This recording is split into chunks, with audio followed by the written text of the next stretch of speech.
Give. Okay, good. We've got Nitio, so I'm not sure if I'm pronouncing your name correctly, but welcome. Let's get going. Thank you very much for joining us. As I mentioned earlier, this is our inaugural dialogue session, and just for the purpose of the recording, these dialogue sessions came about from our previous workshops we hosted, where we engaged in more conversation and more dialogue. And we found in the very first session that we flipped the script. Instead of us talking and presenting all the time, that people want to converse, people want to discuss and learn more and share their expertise as well with each other. So this is our very first session, and we run these on the first Thursday of every month.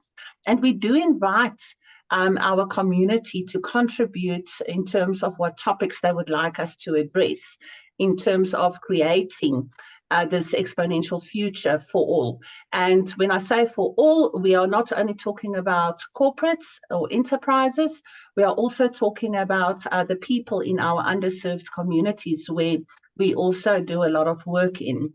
So it's a conversation to enable everybody, not just the select few. And I would like to highlight that at the start. I'm going to ask Craig to quickly introduce himself, for those of you who don't know him yet. And Craig, you can introduce me too. Thank you.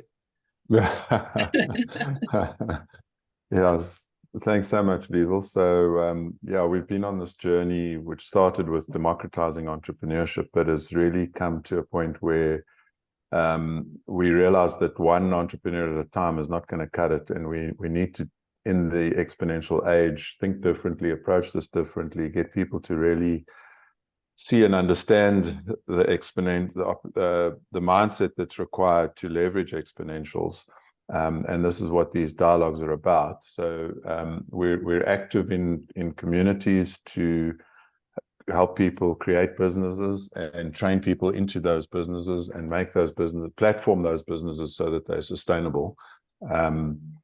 So that's the short story, and the long story is on our YouTube channels, I guess. Yeah. We don't have a lot of time for the history, so I'm not going to go further than that for now. Thanks. And we're trying to get enterprises to go along with us on this journey. So just wanted to add that to what Craig has said so far. So with that all said, this isn't a typical workshop. Just going back to slide 1 quickly, the topic we are going to discuss today is pioneering transformation, cultivating exponential mindsets and strategies for collaborative growth.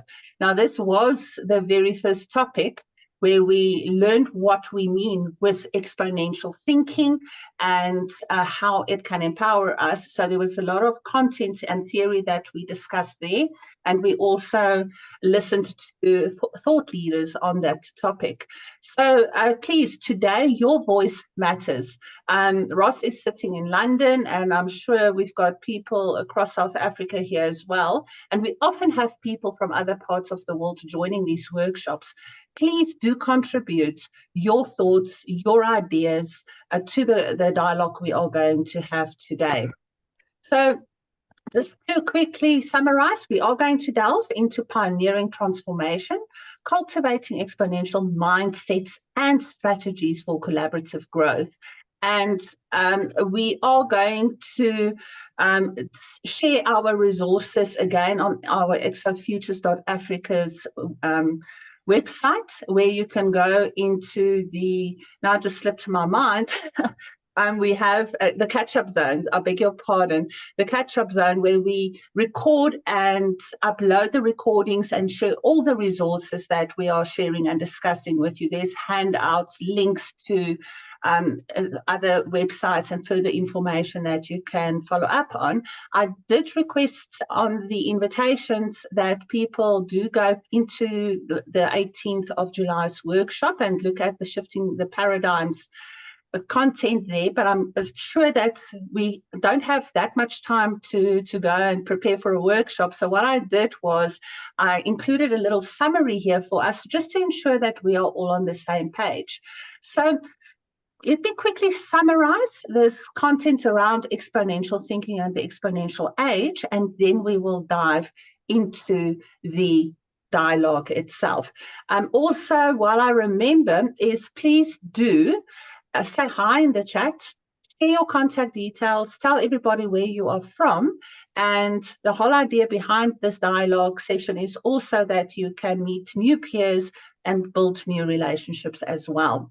So in this era of rapid technology advances and increasing complexity, the ability to cultivate an exponential mindset and implement effective strategies for collaborative growth, and I'm emphasizing collaborative growth, is becoming crucial.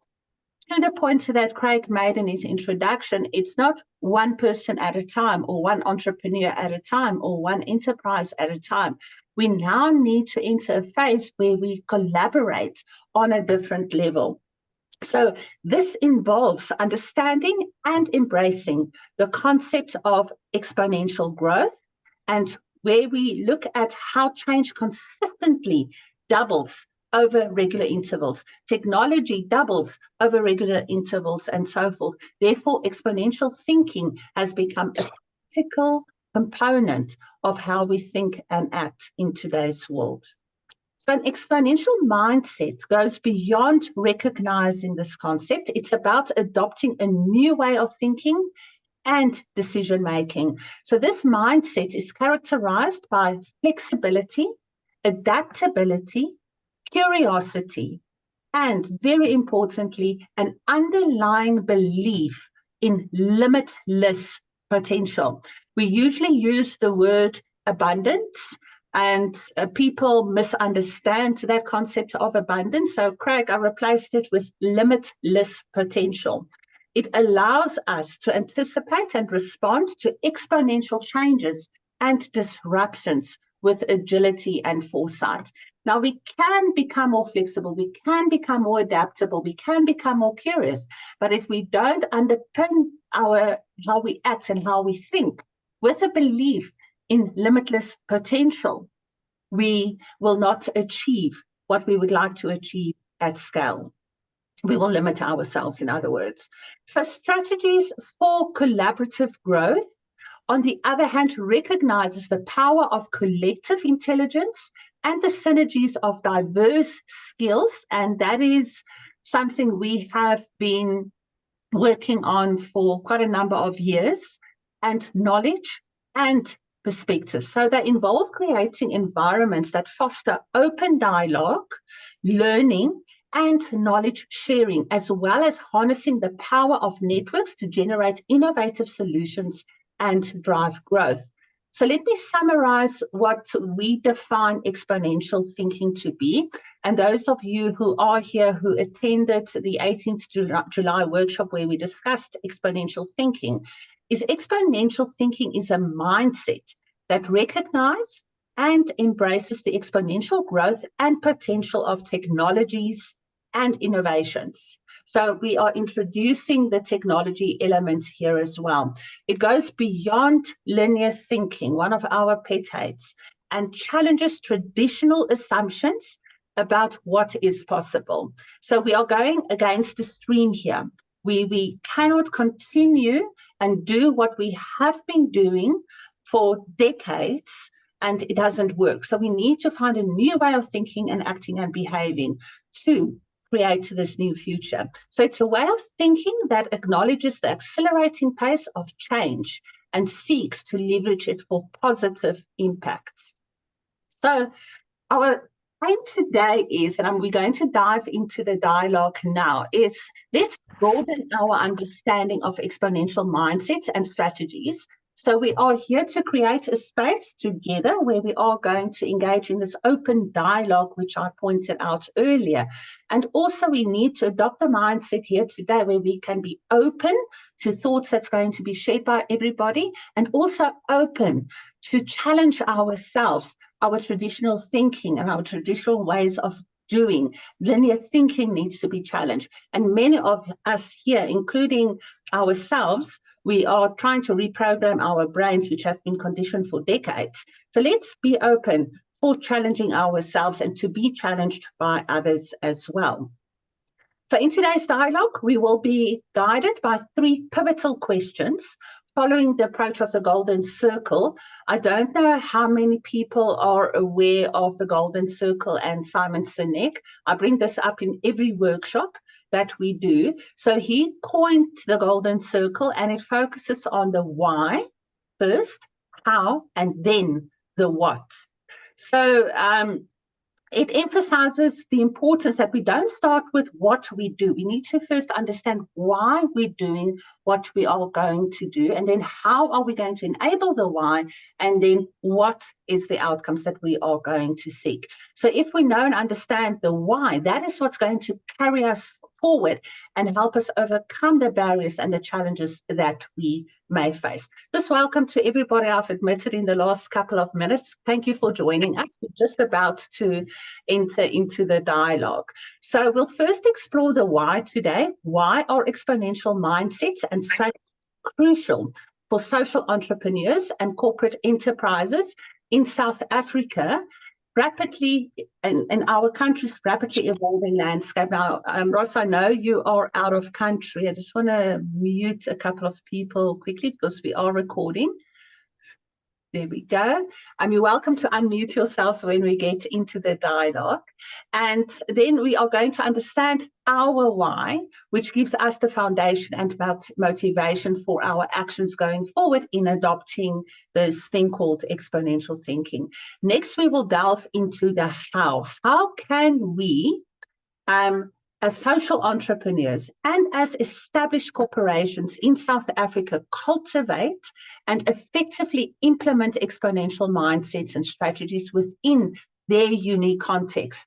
So we have found if we will go from one community to the next, their problems, their challenges, their mindsets, everything is unique to them. So even with organizations in our country and also within different sectors, they are unique. So we need to understand that from a unique context.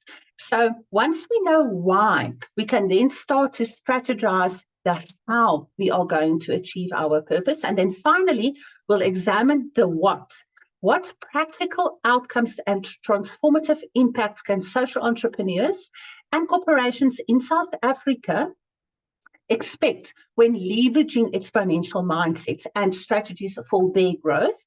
The what gives us the tangible outcomes and goals that align with our purpose and strategy. So don't worry about me going to another slide now. I've got each of these questions on a separate slide.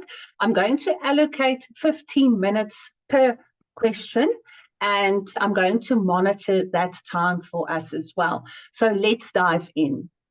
So the first question. Sorry, Liezel, I just want to quickly make a point that although you're emphasizing South Africa and that's where we're most active, our reach and our drive for impact is across Africa.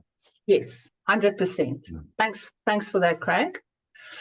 So let's look at that from a why perspective. Why are exponential mindsets and strategies crucial for social entrepreneurs and corporate enterprises in South Africa's rapid evolving landscape? You're welcome to unmute or raise your hand, and let's engage in dialogue. Benjamin, I do see you are unmuted. I know it might not be on purpose, so I am going to put you on the spot. Why do you think exponential mindsets and strategies are crucial? Or is it crucial? I was expecting that. If you have a fixed mindset and you are stuck looking at the limitations of a situation that you are in, you are never going to move beyond the barriers as you perceive them, simply because you think it's impossible and that the whatever constrains you cannot be changed or cannot be moved. So in a country where we are with a situation that we have, for example, massive unemployment, etc., if you are thinking in a linear kind of way, you are not going to solve the problems. You need to think out of a box and take big steps to move forward. Yeah, 100%. So linear thinking will not help us. And also and the out of the box thinking includes many different factors, correct, Benjamin? As an example, the introduction of using exponential technologies to help us solve some problems. Having a different mindset in terms of thinking that from a problem seeing and seeking mindset to a solution orientated mindset. Any other thoughts on why we think that exponential mindsets and strategies are crucial? Welcome. Yeah, I think we've got to think. Sorry. Go for it. Has somebody else joined? Is that? No. No, I was going to say, I think, to Benjamin's point about jobs, so the common misconception is that government will create jobs and jobs come from corporates. So if we stick to that, we're screwed, to be frank, because government doesn't create jobs and corporates are looking to reduce their staff numbers, because typically staff overheads is one of the biggest overhead costs on their P&L, and increase automation, all this hype around AI, etc. So now what? How can we, and by we I mean the disenfranchised, the people that are out of jobs, the unemployed, how can we create work? Well, we can look for problems to solve, and we can look for ways to turn that into business and value flow in the community, rather than expect a job to fall out of the sky for us. Okay. As an example. Thanks for that. Marco, you've raised your hand. You're welcome to unmute.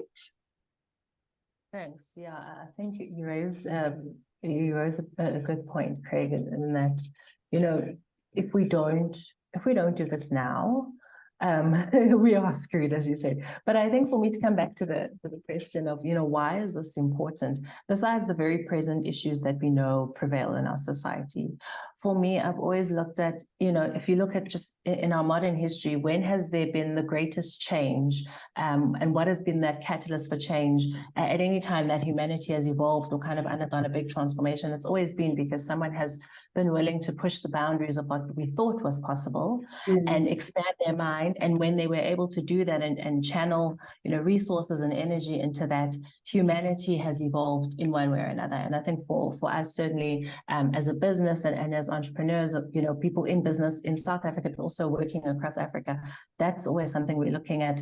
What are these barriers that exist, whether physical or even just in our own minds, that we need to push so that we can get to that next level and start doing some of the things like Craig and Benjamin mentioned, solving the problems and getting the society to look like what we wanted to.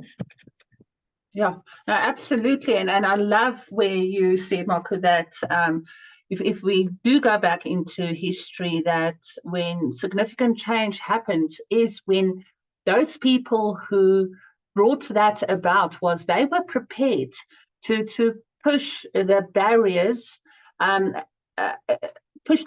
think out of the box. But the big part, and this is what we've noticed from our democratizing entrepreneurship days, is that the mindset shift that needs to start taking place. If we keep on thinking something's not possible, I can't do it, it's impossible, there's not enough money, there's not enough this, there's not enough that, we will not be able to push out the boundaries that we bring about from within our own mindsets.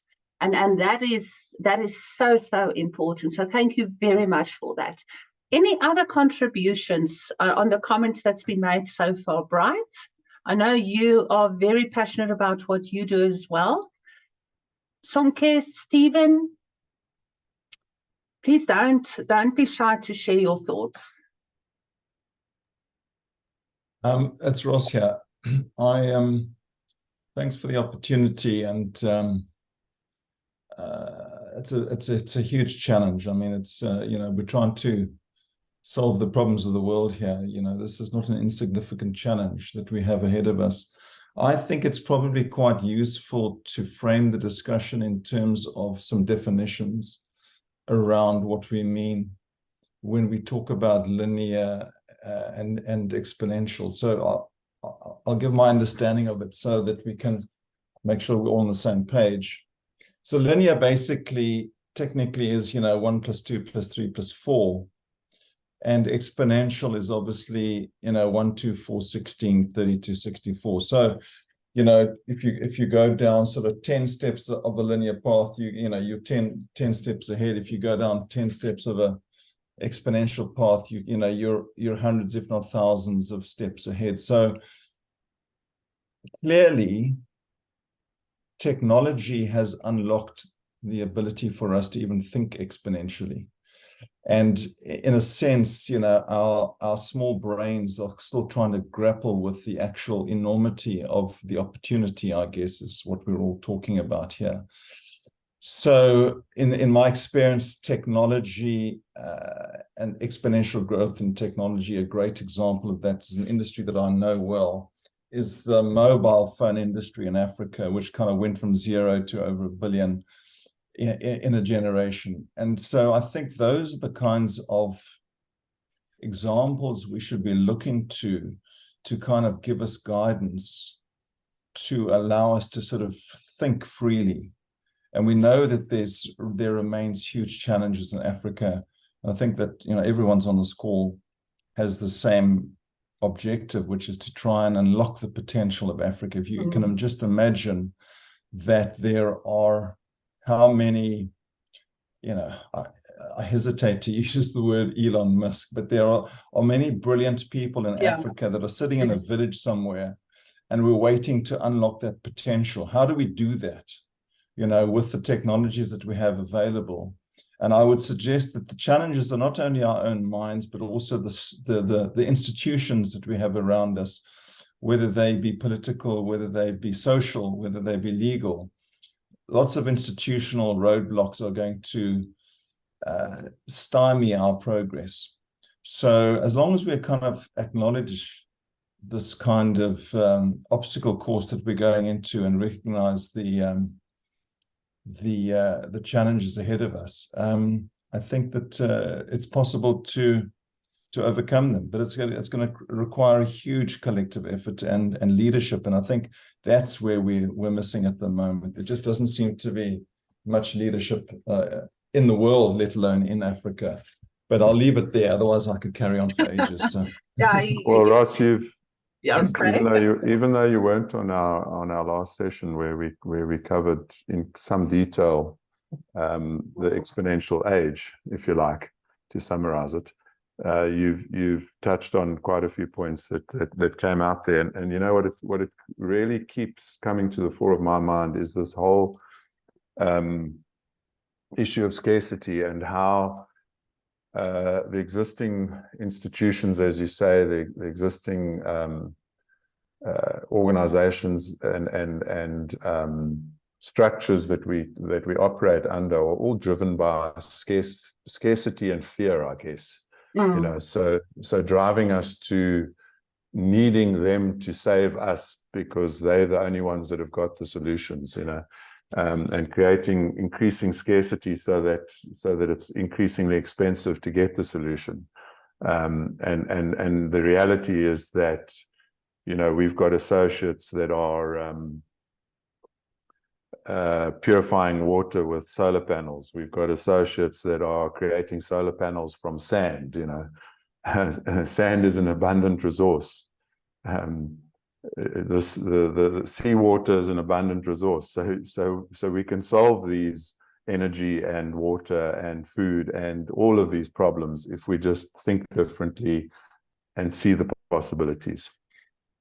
Thanks for that, Craig, and thank you, Ross, for your input there as well. Stephen, I saw you did unmute.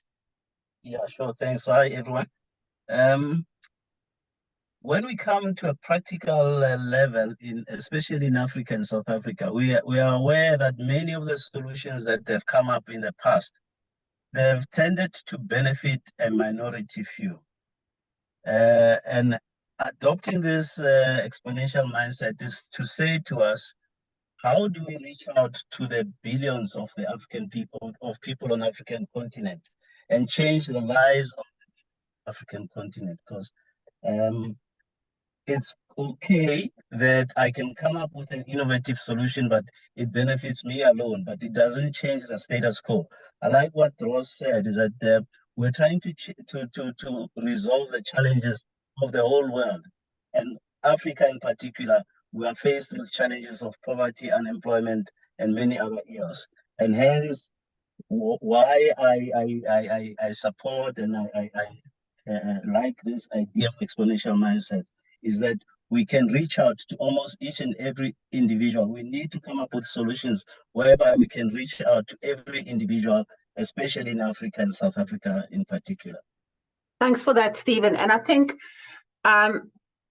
there's a reason we start with asking the question why before we get to the how.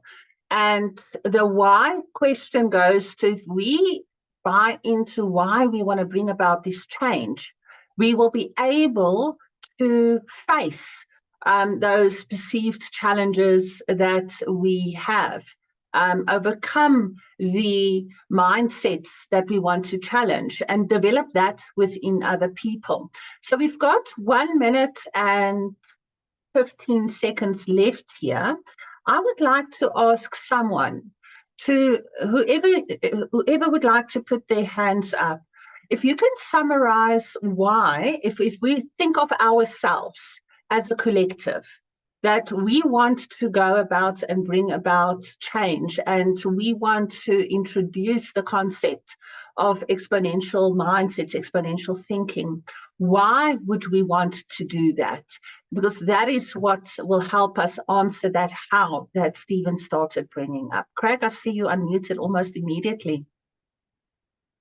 Yeah, you know what really drives me and on the one hand frustrates me and on the other hand excites me is that if we can do this for Africa, and we must do this for Africa. I mean, the rest of the world is storming ahead with leveraging exponential technologies and exponential thinking, as we've seen in the OpenEXO community, and as you see from people like Raoul Paul, whose exponential age stuff is helping people to really get on top of how you can invest using AI and all that sort of thing. It's and they're just making a few people richer and richer, and really focused on the top of the pyramid, and we're coming at it from the bottom of the pyramid. And why we're doing that is because that's where the greatest need is, and that's where we really have to address this problem. So that's what I'm passionate about.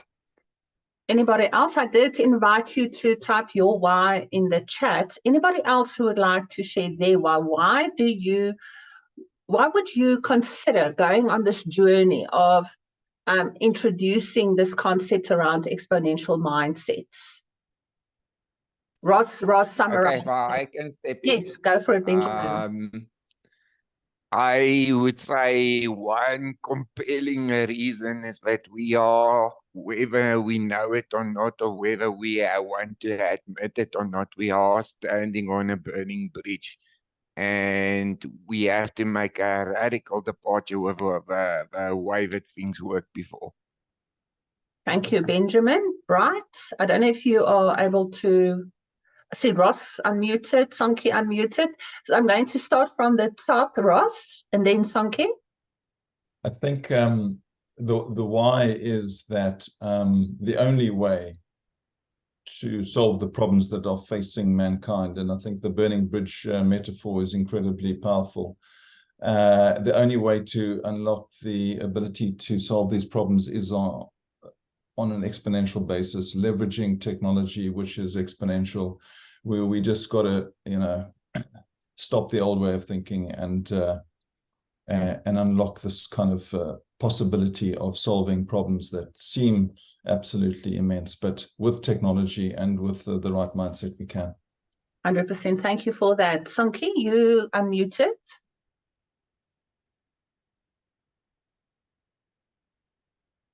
We can't hear you, so I don't know if your microphone is on your laptop. There we go. Can you hear me now? Yes, we can. Thank you. Personally, I think the why simply means there is a great need. then using our exponential mindsets, which means then we're gonna be solving a lot of problems. Because the other day I was asking myself a question that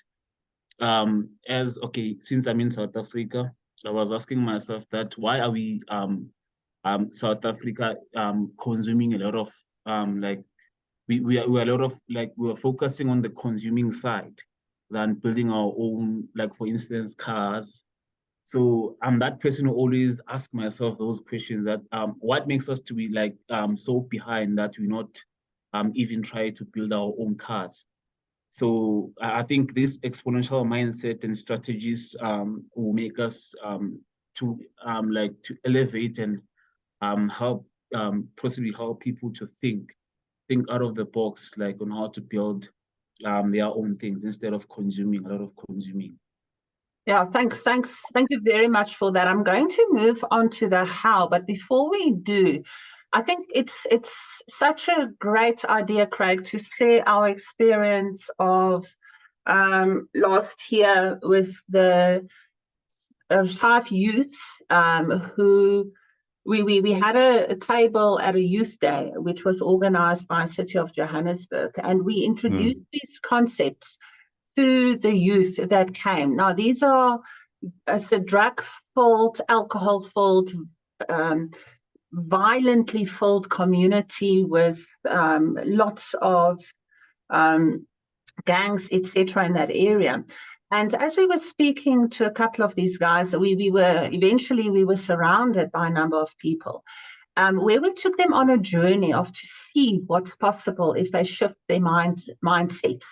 And this group of guys, they got a traditional qualification, they're plumbers, and there's such a great opportunity for plumbers in our communities that can start their own businesses. But they had another talent. And that talent was that they, given their circumstances, they've worked out how to take one of their passions, which is cycling, and optimize that in their community and for themselves, with through creative thinking, critical thinking, and just introducing limitless possibilities into their mindsets, they started seeing how they can change their futures. So my why in wanting to introduce exponential mindsets goes to literally unlocking the talents we have in Africa and in our country, because people do not know and understand that the diamonds they are standing on. Each one of us are standing on diamonds, and we need to help people see that, introduce this kind of thinking to them, and that is a small way we can start to introduce a new Africa, a new South Africa to the world. Craig, I want to move on, but would you like to summarize this session, please? I was thinking about the plumbers, and the nub of that story is that they applied their plumbing skills to fixing bicycles, to your point about their passion for cycling. And they actually started, building bicycles from all sorts of bits and pieces of scrap, and repairing bicycles from plumbing components and all sorts of weird and wonderful things. So they actually created a different business from what they'd set out to create and learn. And I guess that's a classic example of, if you can just think outside of the box and see beyond, the typical Plato's cave story, see beyond the walls of your mindset constraints, you can come up with something completely different. Sonke, you mentioned why don't we have our own cars? I would take it further and ask why do we need cars? Why do we have cars? Why do we all commute to make a few more people rich in the corporate centers of Sandton? Why don't we create work and create opportunities where we are? And sure, we need mobility, but we can think about it differently. So it's really about asking as many whys as possible. Firstly, why am I doing what I'm doing? Find my own why? What's my own purpose? You know, how can I find my gift and give my gift away is one of the things I always think about myself. And, you know, so it's really for us to change our thinking completely and think beyond what we can see, and look for all the avenues beyond what we can see to change the narrative and change what we do. Great, thank you very much for that. So very important, start with your personal why, and then take that further in terms of why do I want to participate in this process of introducing exponential thinking so that we can start solving the problems. Now, how can social entrepreneurs and established corporations in South Africa cultivate and effectively implement exponential mindsets and strategies within their unique context? So we've got a better understanding of what we mean by exponential thinking, and also we've got a little bit of motivation on the why we want to do this. Now, how do we think can this be enabled by social entrepreneurs and corporations in Africa? What can we as entrepreneurs, and what can our corporates, how can we start adopting exponential thinking, exponential mindsets and strategies? Who would like to have a go at that? Ross, I'll kick off, yeah. I think that what we have to do is, firstly, we have to educate. We have to educate people to understand what the possibilities are. So there's a lot of people who are sitting in ignorance and don't understand what the various options or opportunities are to unlock not only our minds, but our hands and our abilities to create jobs and create work. I mean, I think, Liezel, you said earlier on that the key objective of everything we're trying to do is to unlock and find those diamonds that are in our midst. And I mentioned earlier on that there are Einsteins and brilliant people amongst the people of Africa, and we've got to try and find them. And how do we do that is understanding what the environment is. And I heard a very interesting anecdote the other day.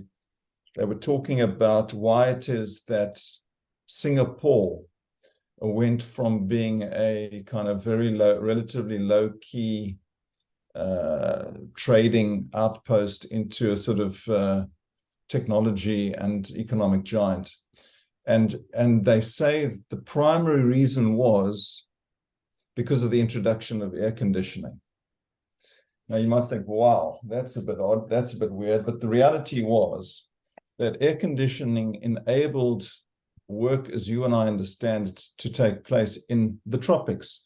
And it happened globally. I mean, everywhere around the world, suddenly you saw economic activity taking place in areas that were unlivable, let alone workable. So in Africa, what we're sitting with is a situation where people are consuming resources at an unprecedented rate. We just look at the rate of deforestation. And obviously Africa is also suffering from the effects of climate change disproportionately. So what we have to do, I think, is to educate people to understand the enormity of the challenge, the fact that in Africa, something like 1 billion people continue to cook unsustainably, which means that they go out and they harvest the forests to cook the food that they eat. We've got to bring in technologies that can change that behavior. And in changing that behavior, we can unlock their potential, bring in solar panels, bring in, off-grid power so that they can have lights, they can read at night, they can have access to the internet, and in that way, unlock their potential. So starting off with educating people to understand what the challenge is and educating them as to the various possibilities of unlocking that potential. Excellent. Thank you very much. We fully support an education-led approach. People don't know what they don't know. Marco, you had your hand up. Your virtual hand up. Yes, thanks, Liezel. So I think for me, how can we do it? I think, and I support the point on education, I'd almost even start for like, practically, I would even start at a point of like something like this, a dialogue, do we, and let's kind of have the conversations and open them up to people, because people know their problems. And Yes. I've often found that people even have solutions to their problems.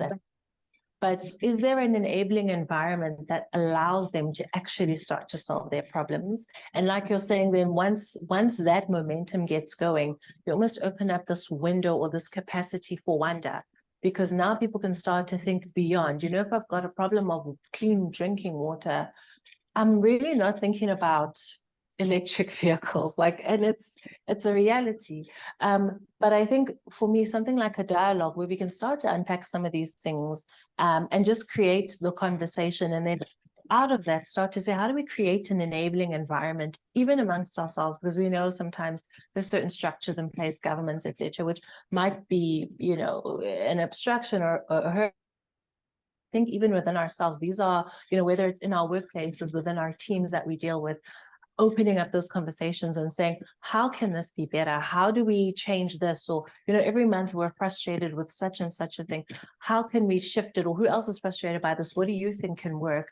I think for me, even just at a dialogue level, we can already start that catalyst. Yeah, and I think you use the word dialogue very often, and dialogue for me, years ago when I was still young, a couple of decades ago, I was teaching people dialoguing skills, and we went from the perspective of 1 + 1 = 3, and Craig says no, it equals 11. Absolutely. It's go into that collaboration plus mode in working with people. And the other important point you made was that nobody better understands their problem than the people themselves, and they do have the solutions. I'm coming to both Craig and Stephen in a moment. I'll go to Stephen first. Somebody's calling me. Another quick story is that in another community where we were, another couple of guys came and said, how can you help us get jobs? And I said, we're not here to help you get jobs. We are here to teach you how to create your own job. And I took them through a process of getting them to identify what's the biggest problem they're facing in their community. Then we took them through a process of how can you turn that problem into an opportunity? And then the end of that conversation was where these guys in that community turned around and said, we can do this, we can do that, and we don't need money, and we can create jobs in our community. And that goes to some of the points that you made, Marco, as well. Stephen, don't tell me you disappeared. No, I'm here. Thanks. Sorry. Yeah. Sorry. I support Marco's view in terms of starting the dialogue. But what Sako also mentioned, that we start with the problems. We realize the things that we use every day, what we eat every day, but all of those things are done somewhere by big corporates somewhere. And the people have an opportunity to start looking at these issues so that they can start creating solutions for themselves. And I like the exponential attribute of experimentation, that people can start experimenting and coming up with new ideas. But what we need to do, as Marco said, is create the right environment so that people are not afraid to fail, and create an environment where people have a dialogue and people can be able to start talking about the things that they can resolve for themselves. But that would also give them an opportunity to even start thinking global. Yes, as much as we create solutions for ourselves, we might never be able to get to the stage of becoming a Coca-Cola if we don't start thinking global. But these can be facilitated through dialogue, through an environment that enables people to experiment, enables people to fail, but in the process we learn and we can make a difference in the world. Yeah, thank you very much for that. I'm going to take one last comment, and then I'm actually going to wrap up the workshop with a challenge for everybody. Sonke, I saw you unmuted. Yeah, just to add on to the idea of the speakers, like putting the platform they can have a dialogue, like if you can just strike a balance, also include the youth. It has to be part of the curriculum, because I think some of the curriculums that they're using in the schools, like it won't help us to like think exponentially. No.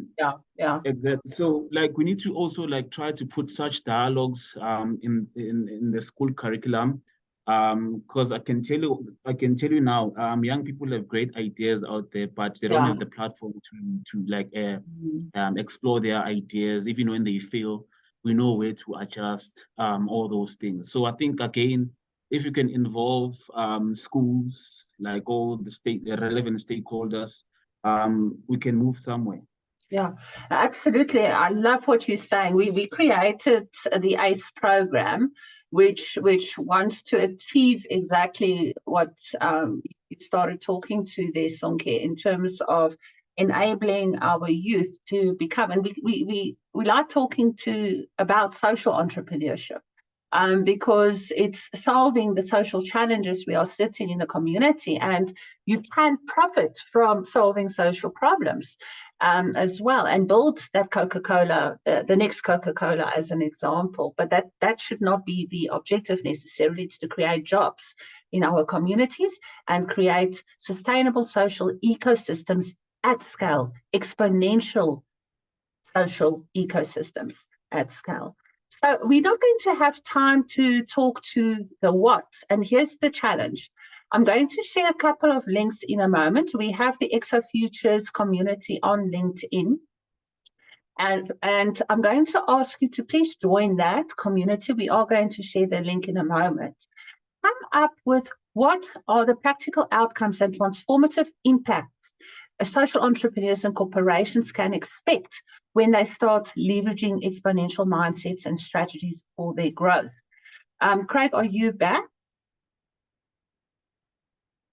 I've been back for a while, yes, sorry. Okay.